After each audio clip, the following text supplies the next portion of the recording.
जय हिंद दोस्तों, रक्षित खन्ना के चैनल में आपका स्वागत है। दोस्तों कैसे हैं आप? उम्मीद करता हूं कि आप अच्छे होंगे। दोस्तों आज के इस वीडियो में मैं आपको दो महत्वपूर्ण जानकारियां दूंगा। कौन सी दो जानकारियां मैं आपको देने वाला हूं? सबसे पहले मैं आपको उसकी जानकारी दे देता हूं। सबसे पहली जानकारी मैं आपको दूंगा एमएससीपी का रूल जवानों जेसीओस के लिए। जी हाँ दोस्तों, अगर कोई सिपाही जवान भर्ती होता है तो दोस्तों सर्विस के दौरान किस तरीके से उसको प्रमोशन दिए जाते हैं, या फिर अगर प्रमोशन नहीं मिलता तो फिर एमएससीपी किस तरीके से दी जाती है, किस रैंक तक की एमएससीपी मिलती है। तो दोस्तों कुछ रूल्स रेगुलेशन मैं आपको समझाऊंगा एमएससीपी के बारे में, जवानों जेसीओ से संबंधित। इसकी पूरी जानकारी आगे दूंगा। फिर लास्ट इंफॉर्मेशन मैं आपको दूंगा एनसीजेसीएम के महासचिव शिव गोपाल मिश्रा जी ने किया मैसेज। जी हाँ दोस्तों, एक खुशखबरी दी है एनसीजेसीएम के महासचिव शिव गोपाल मिश्रा जी ने। 8वें वेतन आयोग से पहले मिल गई बड़ी खुशखबरी, ऐतिहासिक जीत मिल गई कर्मचारियों के संबंध में।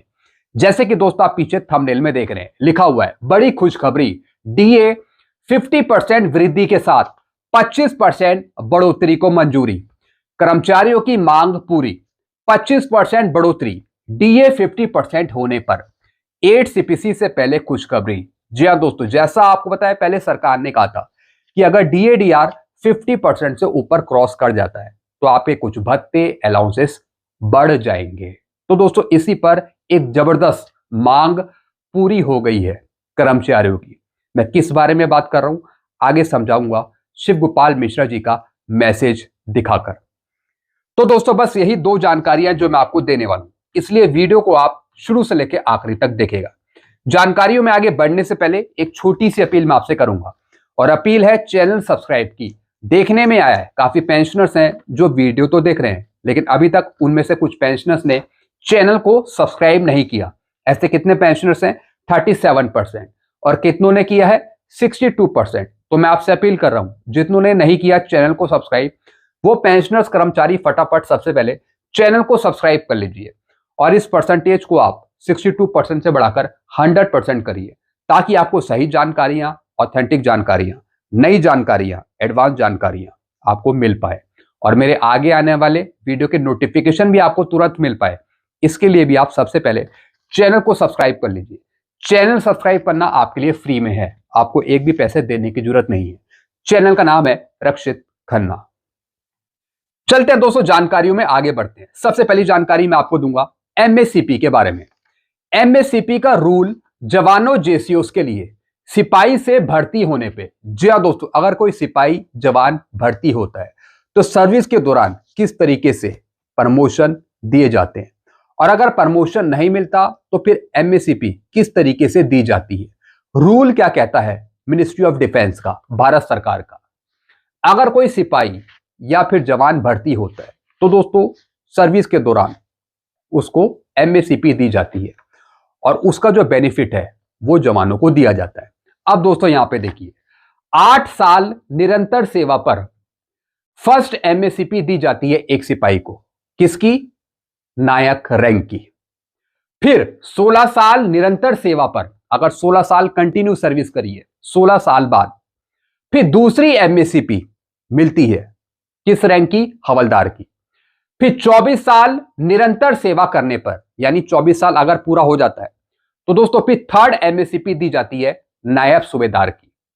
नियमित प्रमोशन बनाम एमएससीपी में क्या अंतर है? जी हां दोस्तों, काफी जवान जेसीओस पूछते रहते हैं कि नियमित प्रमोशन और एमएससीपी में क्या अंतर है, क्या दोनों एक साथ दिया जा सकता है? यदि किसी जवान को 8 साल के भीतर रेगुलर प्रमोशन मिल जाता है तो उसे उस अवधि का एमएससीपी नहीं मिलेगा। जी हां दोस्तों, अगर आप कंटिन्यू प्रमोशन पा रहे हैं तब आपको एमएससीपी का बेनिफिट नहीं मिलेगा। एमएससीपी आपको तभी मिलती है तब आपको प्रमोशन नहीं दिया गया है, तब आप एमएससीपी लेने के लिए एलिजिबल होते हैं। वह प्रमोशन ही एक फाइनेंशियल अपग्रेडेशन गिना जाएगा। जी हां दोस्तों, तो दोस्तों अगर आपको प्रमोशन दिया जा रहा है तो फिर आपको एमएससीपी नहीं मिलती, यानी प्रमोशन के रूप में आपका एक लेवल आगे बढ़ा दिया जाता है। कुल मिलाकर प्रमोशन और एमएससीपी दोनों को जोड़कर पूरी सर्विस में केवल 3 बारी सैलरी लेवल बढ़ाया जाता है। जी हां दोस्तों, अगर आप प्रमोशन देखें या फिर एमएससीपी देखें तो दोनों को जोड़कर पूरी सर्विस में केवल 3 बार ही सैलरी लेवल बढ़ेगा, यानी जो लेवल है अपग्रेड करेगा, चाहे तो प्रमोशन पे ले लीजिए या फिर एमएससीपी पर ले लीजिए। एमएससीपी भी 3 तरीके ही मिल रही है, 8, 16, 24 सर्विस पे। अब दोस्तों एक एग्जाम्पल के साथ मैं आपको समझाऊंगा। एक मैंने एग्जाम्पल लिया है, मान लीजिए एक जवान लेवल 3 ग्रेड पे 2000 में भर्ती हुआ है। जी हां दोस्तों, एक सिपाही का लेवल है लेवल 3 और ग्रेड पे है 2000 6 सीपीसी के अनुसार। अब दोस्तों इसकी कुछ कंडीशन है जो मैं आपको समझाना चाहूंगा। कुछ कंडीशन यहां पे लगती है। अब कंडीशन क्या है, अगर कोई प्रमोशन नहीं मिला तब एमएससीपी मिलेगी। जी हां दोस्तों, अगर कोई प्रमोशन आपको नहीं मिला सर्विस के दौरान तब आपको एमएससीपी मिलेगी। 8 साल बाद लेवल 4 नायक में पहली एमएससीपी मिल जाएगी अगर प्रमोशन आपको नहीं मिला। एक बार फिर सुनिए, 8 साल बाद आपको लेवल 4 में यानी नायक में अपग्रेड कर दिया जाएगा पहली एमएससीपी देकर। फिर 16 साल बाद लेवल 5 में यानी हवलदार में दूसरी एमएससीपी के लिए आप एलिजिबल हो जाएंगे, एक सिपाही। फिर 24 साल बाद लेवल 6 नायब सूबेदार की एमएससीपी उनको मिल जाएगी, यानी तीसरी एमएससीपी। अब दोस्तों दूसरी कंडीशन है, बीच में अगर प्रमोशन मिल गया। जी हां दोस्तों, अगर किसी जवान को, सिपाही को बीच में सर्विस के दौरान अगर प्रमोशन मिल जाता है तो दोस्तों क्या फिर एमएससीपी मिलेगी? अगर जवान को 6 साल में ही प्रमोशन देकर लेवल 4 नायक रैंक का लाभ मिल गया तो उसे 8 साल वाला एमएससीपी नहीं मिलेगा। अब उसका अगला वित्तीय लाभ सीधे 14वें साल में लेवल 5 में मिलेगा। जी हां दोस्तों, अगर सर्विस के दौरान ही जवान को प्रमोशन दे दिया, यानी 8 साल पे एमएससीपी ड्यू थी, एमएससीपी मिलनी थी, लेकिन 8 साल से पहले यानी 6 साल में ही प्रमोशन देकर एक सिपाही को नायक बना दिया लेवल 4 में, तो दोस्तों फिर 8 साल वाला एमएससीपी उसको नहीं मिलेगा। तो दोस्तों अगला उसका वित्तीय लाभ बनेगा 14वें साल में, वो भी लेवल 5 में, एक हवलदार में। तो दोस्तों ये रूल है कि अगर प्रमोशन निरंतर तरीके से मिल रहा है तो फिर आगे की जो एमएससीपी है फिर वो नहीं मिलेगी, वो एडजस्ट कर दी जाएगी आगे आने वाले टाइम में।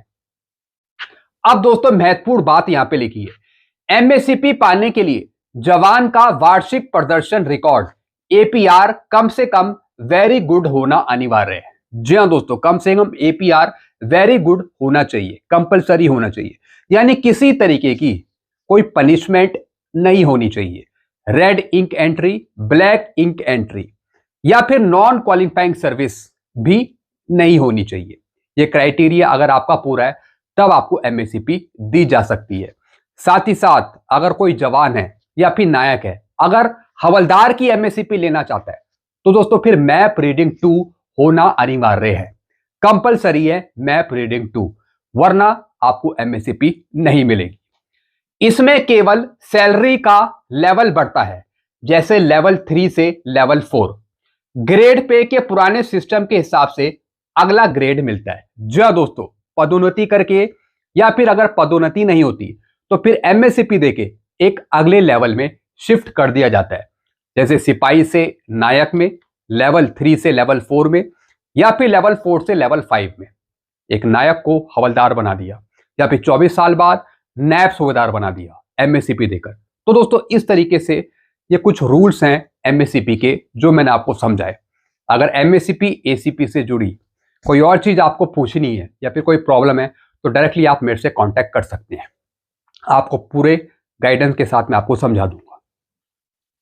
चलते हैं दोस्तों अगली जानकारी की तरफ। अब दोस्तों लास्ट इंफॉर्मेशन मैं आपको देने वाला हूं, एनसीजेसीएम के महासचिव शिव गोपाल मिश्रा ने किया मैसेज, 8वें वेतन आयोग से पहले मिल गई बड़ी खुशखबरी, ऐतिहासिक जीत मिल गई। जी हां दोस्तों, अब दोस्तों मैं आपको सबसे पहले एनसीजेसीएम के महासचिव शिव गोपाल मिश्रा जी का एक मैसेज दिखा रहा हूं जिसमें इन्होंने खुशखबरी बांटी है।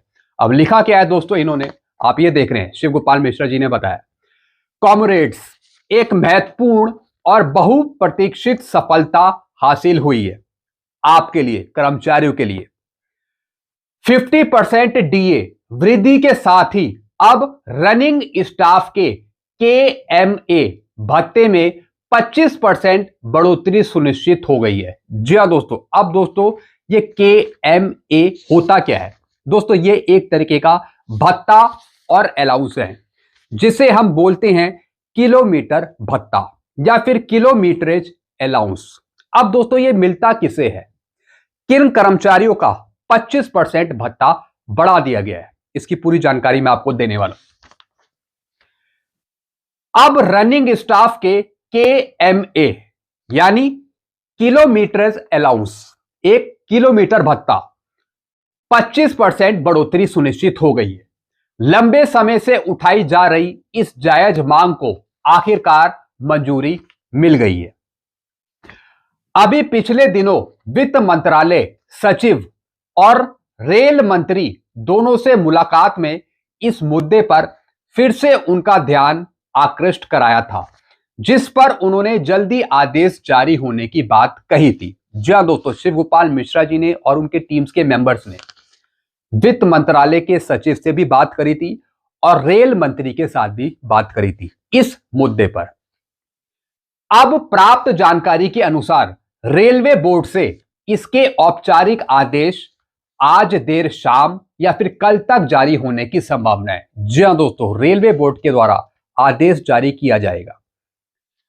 यह जीत AIRF all India railway man federation के सतत संघर्ष, मजबूत पहल और आप सभी साथियों के समर्थन का परिणाम है। जी हां दोस्तों, इनकी एक पहल थी भत्ता बढ़ाने की, इनकी एक मांग थी, तो दोस्तों अब इनकी ये मांग पूरी हो गई है।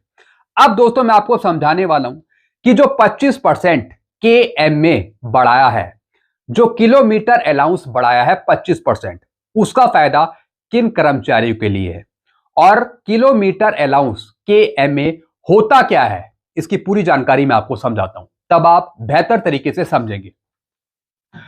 अब दोस्तों यहां पे देखिए, रेलवे में KMA का पूरा नाम है किलोमीटरेज अलाउंस यानी किलोमीटर भत्ता। यह मुख्य रूप से रनिंग स्टाफ जैसे लोको पायलट और गार्ड या फिर ट्रेन मैनेजर को उनकी ट्रेन चलाने की ड्यूटी के आधार पर दिया जाता है। जी हां दोस्तों, जो लोको पायलट हो गए या फिर ट्रेन मैनेजर हो गए या फिर जो गार्ड हो गए, जो सर्विंग में ड्यूटी करते हैं, ट्रेन चलाते हैं, तो दोस्तों उनके संबंध में ड्यूटी के आधार पे यह भत्ता दिया जाता है। किलोमीटर अलाउंस से जुड़ी मुख्य बातें नीचे दी गई है। जी हां दोस्तों, जो ये किलोमीटर अलाउंस है, ये एक्चुअली होता क्या है, क्या रूल है इसका देने का, किसे मिलता है? जी हां दोस्तों, अब ये मिलता किसे है? यह भत्ता लोको पायलट, ड्राइवर, सहायक लोको पायलट और ट्रेन मैनेजर, गार्ड जैसे रनिंग स्टाफ को दिया जाता है। अब इसका आधार क्या है? यह उनके द्वारा तय की गई दूरी किलोमीटर के आधार पर तय होता है।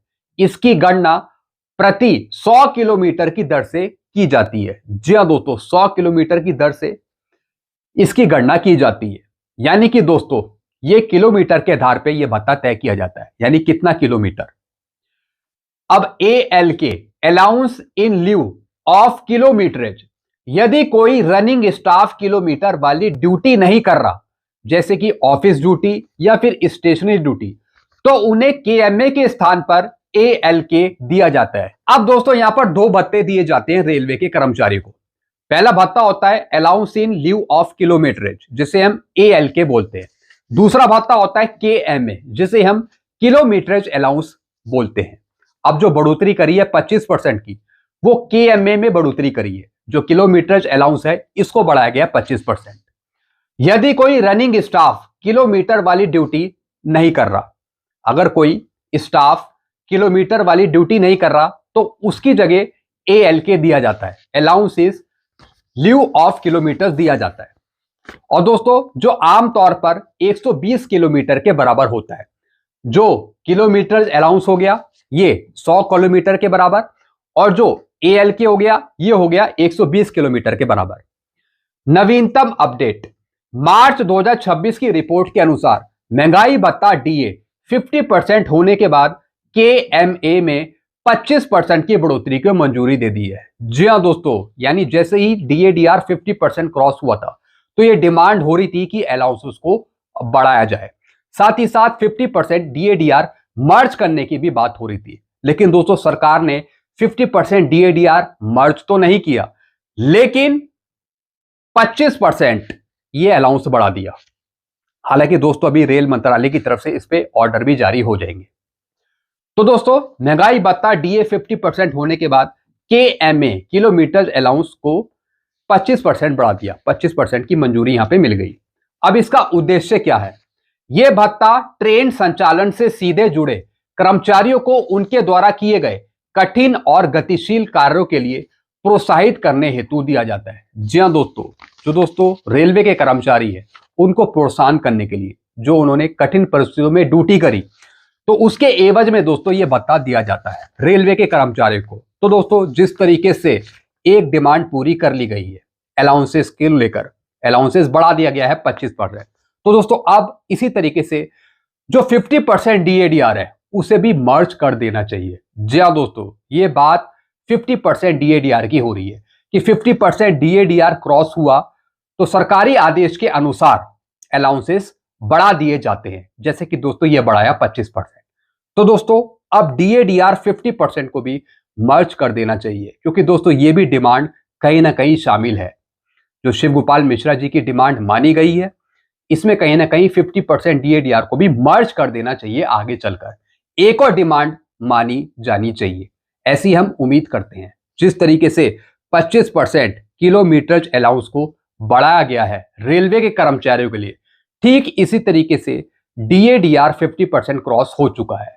तो पेंशनर्स को, कर्मचारियों को अतिरिक्त फायदा देने के लिए 50% DADR को बेसिक पे में, बेसिक पेंशन में मर्ज किया जाना चाहिए।